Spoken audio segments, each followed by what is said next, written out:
नमस्कार मित्रांनो, TET परीक्षा येत्या 23 नोव्हेंबरला होत आहे आणि या अनुषंगाने राहिलेल्या दिवसामध्ये तुम्हाला नक्की कसा अभ्यास करायचा आहे तर ते या शॉर्टच्या माध्यमातून समजून घ्या.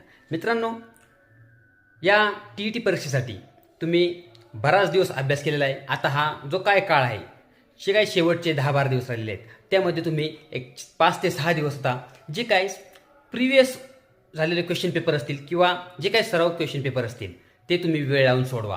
म्हणजे त्यातून तुम्हाला समजेल की आपला स्कोअर किती येतोय. दुसरी गोष्ट यातून असे समजणार आहे की तुमचं कोणते घटक तुमचे वीक आहेत.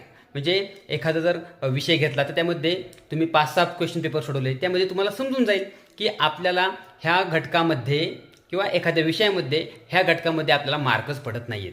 मग त्या घटकाचा किंवा त्या विषयाचा तुम्ही शेवट राहिलेल्या 4-5 दिवसामध्ये अभ्यास करायचा किंवा रिव्हिजन करायची. अशा पद्धतीने तुम्ही आता राहिलेल्या हे जे काही 12-13 दिवस आहेत त्यामध्ये अतिशय छान पद्धतीने अभ्यास करा. निश्चितपणाने तुमचा स्कोअर हा 90+ येईल आणि आपल्याला टार्गेटच आहे आपलं 90+ मार्क पाडायचे. पेपर क्रमांक 1, पेपर क्रमांक 2 निश्चितपणाने तुम्ही 90+ मार्क पाडताल अशी मी आशा व्यक्त करतो. मित्रांनो, आपल्या यूट्यूब चॅनलकडून सर्वांना TET परीक्षेसाठी खूप खूप शुभेच्छा. धन्यवाद. सर्वांनी आपल्या यूट्यूब चॅनलला लाईक करा, व्हिडिओची लिंक सर्वांनी शेअर करा, चॅनल सबस्क्राईब करा. धन्यवाद.